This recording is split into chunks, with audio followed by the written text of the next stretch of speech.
کسی کا ایک جوان جاتا ہے پورا محلہ تسلی دینے کے لیے آتا ہے، باپ کا بیٹا جوان چلا جاتا ہے، لوگ کندھے پکڑ پکڑ کے کہتے ہیں صبر کیجئے، سنبھل کے چلیے، کہتے ہیں سنبھال کے لے کے چلو۔ جوان باپ جوان بیٹے کا لاشا اٹھایا ہے، اس کی کمر جھک گئی ہے، اس سے چلا نہیں جاتا ہے، جن گھروں کے اندر سے سہارا چلا جاتا ہے ان یتیموں سے کھانے نہیں کھائے جاتے ہیں، بیواؤں کے حلق سے لقمے نہیں اترتے ہیں، محلے کی عورتیں جا کر کے بیوہ کے پاس بیٹھتی ہیں، ہاتھ سے منہ میں لقمے کھلاتی ہیں، صبر کر چل تیرا گھر والا چلا گیا، لیکن ان کا ساتھ بھی کب تک ہوتا ہے؟ رات کے 12 بجے تک۔ پھر سب محلے والے بھی کہہ کے اٹھ جاتے ہیں چلو جی اب چلتے ہیں، سونے کا وقت ہو گیا ہے۔ جب دنیا چھوڑ کے چلی آتی ہے تو یتیم بیوہ کو دیکھ کے روتے ہیں، بیوہ یتیموں کے سر پہ ہاتھ رکھ کے روتی ہے، بیوہ سوچتی ہے بچوں کا سہارا کون بنے گا، بچے دیکھ دیکھ کے روتے ہیں، امی جان آج کے بعد ہم کس کو آواز دیں گے؟ مگر واہ رے حسین تیری ہمت کو سلام، تیری جرت کو سلام، تیرا ایک نہیں تو اکتر اٹھا کے لایا تھا، لیکن آج کوئی کندھے پہ ہاتھ رکھنے والا نہیں ہے، کوئی بازو پکڑ کے سہارا دینے والا نہیں ہے، کوئی تسلی دینے والا نہیں ہے۔ ہمارے یہاں ایک چلا جاتا ہے تو خاندان کے خاندان روٹی کھلاتے ہیں، یا تو کوئی زینب کو ایک گھونٹ پانی پلانے والا نہیں، شہربانوں کو تسلی دینے والا نہیں ہے، کوئی سہارا دینے والا نہیں ہے۔ اہل بیت اطہار کا چمن پوری طرح اجڑ چکا ہے، ایک بچا ہے زین العابدین، وہ بھی کبھی ہوش میں آتا ہے کبھی بے ہوش ہو جاتا ہے، مگر قربان جاؤ کربلا والوں کی عظمت پہ تاریخ گواہ ہے، خیمے لٹتے رہے لیکن زینب کی نماز قضا نہیں ہوئی، آپ کے کانوں کی بالیاں نوچی گئیں لیکن سجدے نہیں چھوٹے، آگ لگ گئی خیموں کو لیکن نماز نہیں چھوٹی۔ تاریخ گواہ ہے کہ جب خیمے چل رہے تھے عورتوں کی چیخیں نکل رہی تھی، علی کی زینب کہہ رہی تھی خبردار خیمے چلے تو چل جائیں لیکن رب کی نماز قضا نہیں ہونی چاہیے، ایک سجدہ بھی نہیں چھوٹنا چاہیے۔ تاریخ گواہ ہے ایک ایک سجدے کو وقت پہ ادا کیا ہے کربلا والوں نے، شریعت کے قانون کی حفاظت کی ہے، ایک ایک قدم سنبھال کے رکھا ہے کربلا میں۔ کبھی کبھی حیرت ہوتی ہے، میں تو سوچنے لگ جاتا ہوں جب بیٹے کی لاش سامنے آتی ہے، ماؤں کے دوپٹے کہیں ہوتے ہیں، کپڑے کہیں ہوتے ہیں، ہوش نہیں ہوتا ہے، چند باتوں کے لیے منہ میں پانی ڈالا جاتا ہے، تو جملوں کے لیے ہوش میں لا کر کے اس کو سنبھالا جاتا ہے، مگر واہ رے زینب تیری جرت کو سلام، تیری ہمت کو سلام، ایک ایک بھتیجا تیری نگاہ کے سامنے ہے، بھائی کی لاش بھی سامنے ہے، خاندان کے کٹے سر تیرے سامنے تھے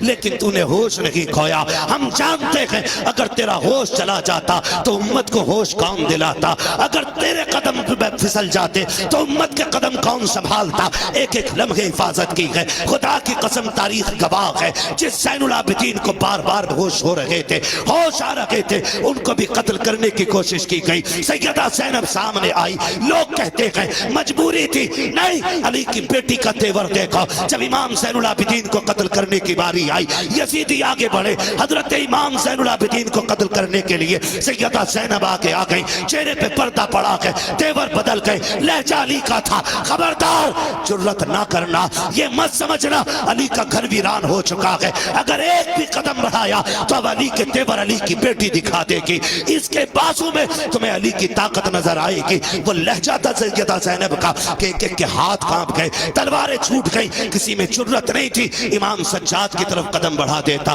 مگر تاریخ کا یہ باب بھی کتنا دردناک باب ہے، جب رات کی پہلی آئی ہے یار، جب کسی گھر سے جنازہ اٹھتا ہے لوگ اس گھر میں رات بھر نہیں سو پاتے ہیں، لگتا ہے تنہائی سے ڈر، لگتا ہے اندھیرے سے ڈر، اس بستر پہ کوئی نہیں لیٹتا جس پہ باپ نے اوڑھ ہو، اس چادر کو کوئی نہیں اوڑھتا جس پہ گھر والا چلا گیا ہو، اس دوپٹے کو کوئی بیٹی سر پہ نہیں رکھتی ہے جس کو اوڑھ کے ماں دنیا سے گئی تھی۔ خدا کی قسم ہمارا حال یہ ہے، مگر واہ رے زینب تیری جرت کو سلام، بکھرے ہوئے لاشیں اٹھائے علی کی بیٹی نے رکھ کے ایک جگہ لا کر کے اور بیٹھ جاتی ہے مقتل میں۔ حیدر کرار کے شہزادے غازی عباس کا ٹوٹا ہوا خنجر اس کا ٹکڑا لے کے بیٹھی اور فیصلہ کرتی ہے اگر اب کوئی آیا اور لاشوں کے ساتھ کوئی بھی بدتمیزی کی تو علی کی بیٹی کاٹ کے رکھ دے گی۔ رات کے 2 حصے گزرے گئے، اچانک آہٹ محسوس ہوئی، تم کہتے ہو انہیں خبر نہیں ہے، غیرت آنی چاہیے، سن تو سکی، ذرا دیکھ تو سکی تو نے کیسے کہہ دیا، انہیں خبر نہیں تھی۔ رات کے 2 حصے گزرے گئے، سناٹا ہے،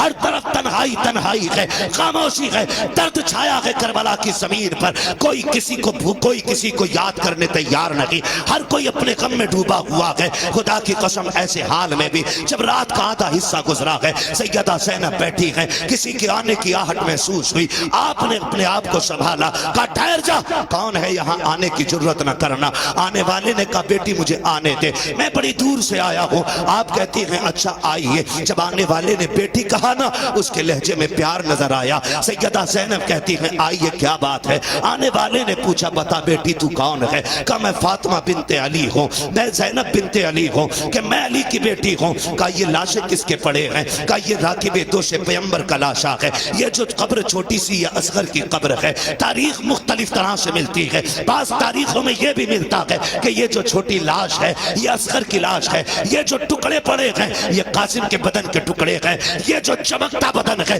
یہ حسین کے اکبر کا بدن ہے۔ اللہ اکبر۔ جب جوڑی کی طرف نگاہ اٹھائی آنے والے نے، کہا شہزادی بتا تو سہی یہ جوڑی کس کی لیٹی ہے؟ رو کے کہا تھا یہ میرے شہزادوں کی جوڑی ہے۔ ہوا کیا ہے؟ کہا ہم نے سب کچھ دے کے دین بچایا ہے۔ آنے والے نے کہا ٹھیک ہے پھر تمہارا خدا حافظ ہے۔ یہ کہہ کے جب جانے لگے، حضرت زینب نے آگا کاٹا، کہنے لگی ٹھہرو تو سہی، اس زمین پہ کوئی ایک گھونٹ پانی کے لیے بولنے تیار نہیں، آپ کے لہجے میں بلا کا پیار ہے، بتاؤ تو سہی کون ہو جس نے یہاں پہ ہمیں بیٹی کہہ کے آواز دی ہے؟ اللہ اکبر۔ آنے والے نے چہرے سے نقاب پلٹا، فرمایا بیٹی تم اپنوں کو نہیں پہچان رہی ہو، میں کوئی اور نہیں تمہارا نانا محمد الرسول اللہ ہوں۔ کا نانا کیوں کے 3 حصے گزرے ہیں، اسی تیسرے حصے میں پانی کے لیے ایک خاتون آئی ہے، رات کے سناٹے میں چادر اوڑی ہے، پانی کا پیالہ لے کر کے سیدہ زینب کے قریب آئی۔ آپ نے فرمایا کون کہا یہ پانی لے لے؟ آپ نے پانی دے کر فرمانے لگی ہمیں پانی سے نفرت ہو گئی ہے، ہمیں پانی نہیں چاہیے۔ اس خاتون نے کہا سیدہ یہ پانی لے لیجئے، میں کوئی اور نہیں، میں حور کی بیوی ہوں، انہوں نے جان دے کر کے غلامی کا ثبوت دیا ہے، میں پانی دے کر کے غلامی کا ثبوت دینے آئی ہوں، سیدہ پانی قبول کر لے۔ حضرت سیدہ زینب کو جب خاتون جنت کا واسطہ دیا گیا، آپ نے پانی قبول کیا، لے کے خیمے میں آئی، ڈھونڈا سکینہ کہیں نہیں ملی ہے۔ اس کے بعد آواز دی، مقتل سے آواز آئی پھوپھی یہاں آ جاؤ، میں یہاں لیٹی ہوئی ہوں۔ آپ کہیں کہا بیٹی بتا تو سہی یہاں کیوں لیٹی ہوئی ہو؟ تمہیں تو خیمے میں لٹایا گیا تھا۔ سیدہ سکینہ کہتی ہے پھوپھی جان تم تو جانتی ہو مجھے بابا سے کتنا پیار ہے، مجھے بابا کے بغیر نیند نہیں آتی تھی۔ اے میری پھوپھی آج میں جب رات کو سوئی آنکھ کھلی نیند نہیں آئی، میں نے کہا ابا تمہاری بیٹی کو نیند نہیں آ رہی ہے، میری بیٹی نے میری بیٹی یہ کہہ کے آواز دی مقتل سے، کہا تجھے سینے سے لگا لوں، کہا میں دوڑ آئی، کہا بیٹی یہ پھوپھی آپ پیجئے نا، آپ بھی تو پیاسی ہیں، دونوں کی پیاس 3 دن کی ہے، بھتیجی بھی 3 دن کی پیاسی ہے، پھوپھی بھی 3 دن کی پیاسی ہے، لیکن پھوپھی نے کہا بیٹی تم پیو، بھتیجی کہہ رہی ہے پھوپھی پہلے آپ پیئے۔ اللہ اکبر۔ سننا غور سے پیارے، جب اتنی بات کہی سیدہ زینب کہتی ہیں بیٹی ہمارے گھر کا اصول یہ ہے کہ جب بچے پیاسے ہوتے ہیں تو بڑے پانی نہیں پیا کرتے ہیں، یہ پہلے پانی آپ پیجئے۔ کہا یہ قانون ہے؟ کہا یہی قانون ہے۔ پھر اس کے بعد سیدہ زینب نے اپنا پیالہ ان کی طرف بڑھایا، حضرت سکینہ نے پیالہ پکڑا، دوڑ لگائی مقتل کی طرف۔ سیدہ زینب کہتی میں حیرت میں پڑ گئی، پیاس تو اسے لگئی تھی جا کہاں رہی ہے؟ کہتی سکینہ کہاں جا رہی ہو؟ کہتی میری طرف مڑ کے دیکھا، دوڑتے دوڑتے کہتی ہے پھوپھی ابھی آپ نے بتایا تھا جس گھر کے چھوٹے پیاسے ہوتے ہیں اس گھر کے بڑے پانی نہیں پیتے ہیں، مجھ سے چھوٹا میرا اصغر پیاسا ہے، یہ پانی پہلے اس کو پلایا جائے گا۔ یہ کہہ کے دوڑی، ٹھوکر لگی، پانی زمین پہ گر جاتا ہے، آپ بھی زمین پہ آ جاتی ہے، پانی زمین پی جاتی ہے، آواز آتی ہے سلام علی صبر اہل بیت محمد، سلام علی صبر سکینہ، نبی کے گھر والوں تمہارے صبر کو سلام ہو، حسین کی سکینہ تیری ہمت و جرت کو سلام ہو۔ آج خدا کی قسم